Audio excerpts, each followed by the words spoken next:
मन जिसका बिखरा है, इंद्रिय जिसकी असंयमित है, मूलबंध जिसका लगा नहीं है, प्राण जिसका एकत्रित नहीं है, ऐसा व्यक्ति ध्यान नहीं कर सकता। तो अब आपको आपके तल पर मैं वापस ला रही हूं। और आपका तल क्या है? अभी तुमने शरीर साधना है, श्वास साधनी है, मूलबंध क्या है? वो लगाना सीखना।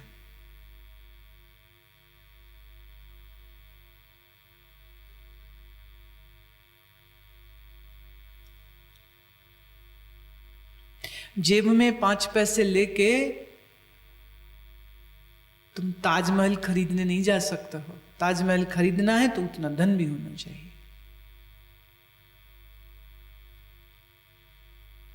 ऐसे ही इस ब्रह्म का ध्यान प्राप्त करना चाहते हो, इच्छा तो बहुत बड़ी है, स्वप्न तुम्हारा बहुत बड़ा है, पर इस स्वप्न को हकीकत बनाने के लिए अभ्यास योग युक्तेन, युक्तिपूर्वक योग का अभ्यास चाहिए।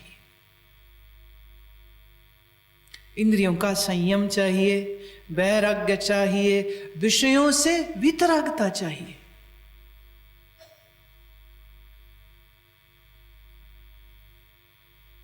इंद्रियां भागे नहीं विषयों की ओर, मन भागे नहीं संबंधों में, बुद्धि हो एकाग्र और प्राणायाम हो सिद्ध, धारणा हो पक्की तो ध्यान होता है। मैं फिर निवेदन कर दूं, जो ध्यान की पद्धतियां मैंने आपको दी हैं, ये वास्तव में ध्यान नहीं है, पर अगर इसको आप करते हैं और सही तरीके से करते हैं तो ये ध्यान की स्थिति की ओर तुम्हें ले जा सकती। There is a possibility. ABCD अभी पढ़ना आया ना हो और कहे मैं शेक्सपियर को पढ़ लूं, नॉट पॉसिबल। 1 2 3 गिनती अभी आई ना हो और कहे मैं आर्यभट्ट के गणित को समझ लूं, नॉट पॉसिबल, संभव नहीं है। तो जो ध्यान में सफल होना चाहते हैं उन लोगों को इस बात को समझना चाहिए, शरीर, श्वास, मन संयमित। प्राणायाम का चमत्कार होना चाहिए।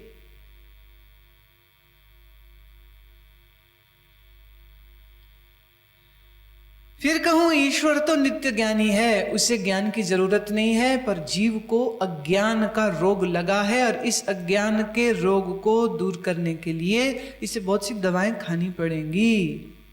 तो योग साधना एक दवाई है, सत्संग एक दवाई है, मौन में रहना, कम खाए कम सोए। पीछे के अध्याय में भगवान ये बात भी बहुत खुलासे से बता चुके। युक्त आहार विहारस्य, युक्तिपूर्वक आहार व्यवहार, इंद्रियों का प्रयोग भी संयमित हो, वैराग्य भी हो, फिर संभव है उस अव्यक्त अक्षर का ध्यान, फिर संभव है। और जो इस अव्यक्त अक्षर का ध्यान करे वो पाएगा क्या? वहां मैं ही तो मिलूंगा। फिर कह दूं, यहां जब कृष्ण कहते हैं मैं ही मिलूंगा, तो ऐसा मत सोचिएगा कि कोई बंसरी बजाता हुआ कोई पुरुष वहां मिलेगा। इसलिए प्रभु बार बार ये बात कह रहे हैं, बार बार ये बात कह रहे हैं कि मैं अक्षर हूं, मैं अविनाशी, अनंत हूं। पुरुषः स परः पार्थ भक्त्या लभ्य सत्त्वनन्यया यस्यान्तःस्थानि भूतानि येन सर्वमिदं ततम्।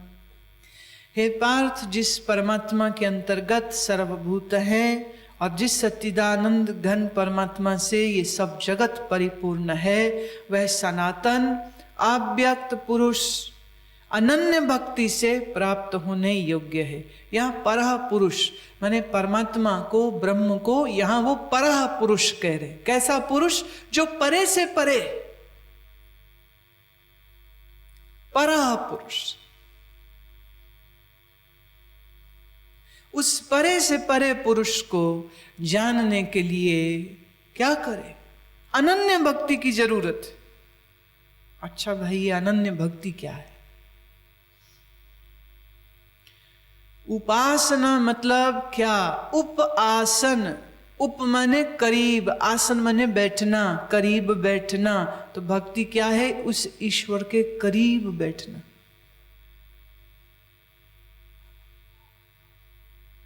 ईश्वर कौन है? अक्षर है, अविनाशी हैं।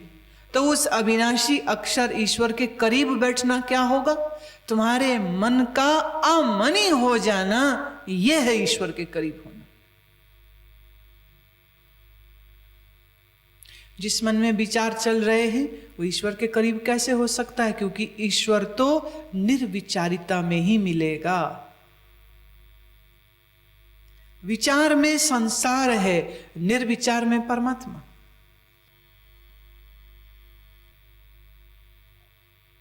अब देखो अपने मन के अंदर विचार है कि निर्विचार?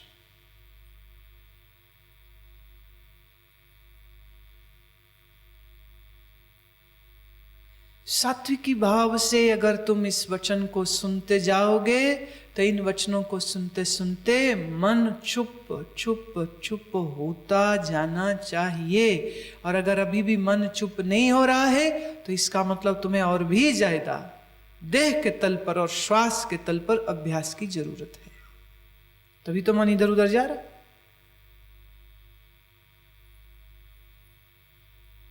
सुनते सुनते मन मौन हो जाना चाहिए। मौन में परमात्मा का दर्शन है, विचार में सिर्फ संसार है। इसलिए कबीर साहब अपने वचनों में बार बार ये कहते हैं, इस मन को उन्मनी अवस्था में लेके जाओ, इस मन को अमनी बनाओ, इस मन को मर जाना चाहिए, इस मन को जिंदा नहीं रहना चाहिए।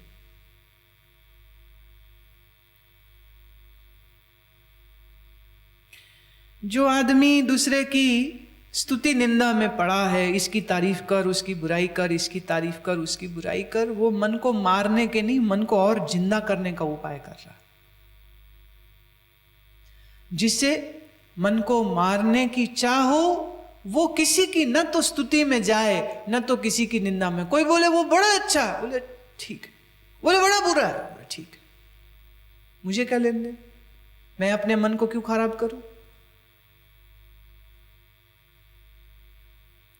किसी के लिए कोई स्तुति निंदा करे उससे तो बचे ही बचे। कोई आके तुम्हारी स्तुति या तुम्हारी निंदा करे तो ऐसों से भी दूर रहो।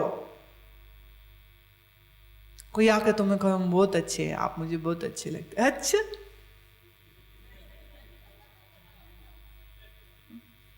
खुश हो जाते।